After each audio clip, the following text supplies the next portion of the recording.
A hardcore rapper who celebrates sex, crime, and violence in his music is in a hospital tonight with AIDS. He says he has no idea how he got the fatal disease. You know, like a month and a half before he got sick, and I'm kind of thinking New York is where he got sick because what happened, I was in the club. The club was called the Tunnel. That's near the river.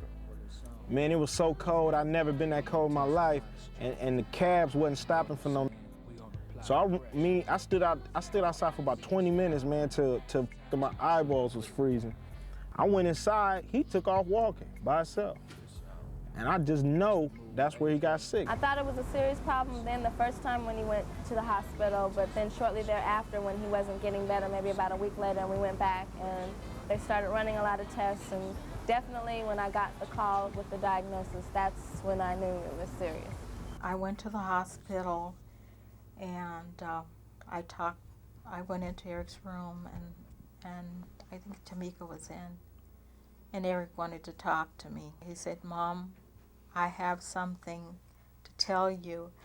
And I said, "Well, tell me then." He said, the doctor said I had something like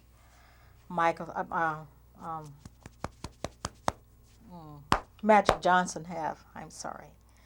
And I said, "You mean to tell me?" And then he said, "AIDS."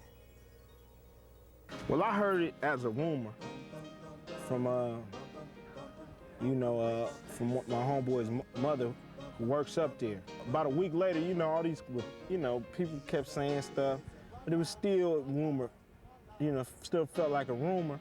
His assistant called me, and I went to school with her, so we know each other, and she just told me the real.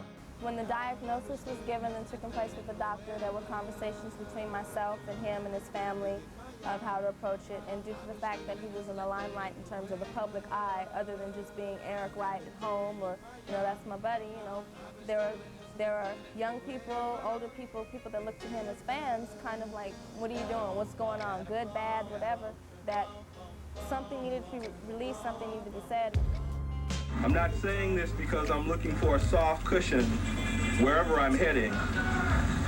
I just feel that I got thousands and thousands of young fans that have to learn about what's real when it comes to AIDS.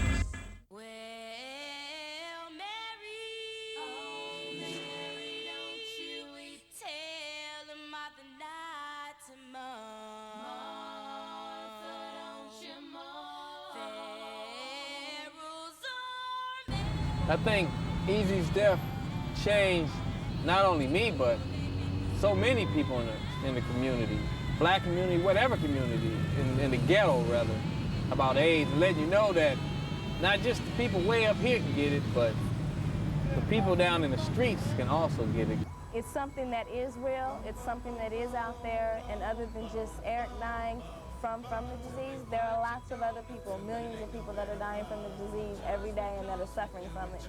I always knew that was some not to with, and I always knew, even in my young stupid days, when I was a youngster, I took pride in strapping it on, you know what I'm saying? And,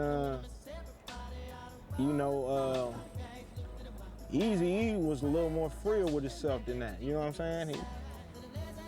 He said live it to the fullest, and that's what he did, so I couldn't really shed no tears for Eazy-E because he's he done lived life to the fullest, you know what I'm saying? He's been on the bottom all the way up to the top. He lived it how he wanted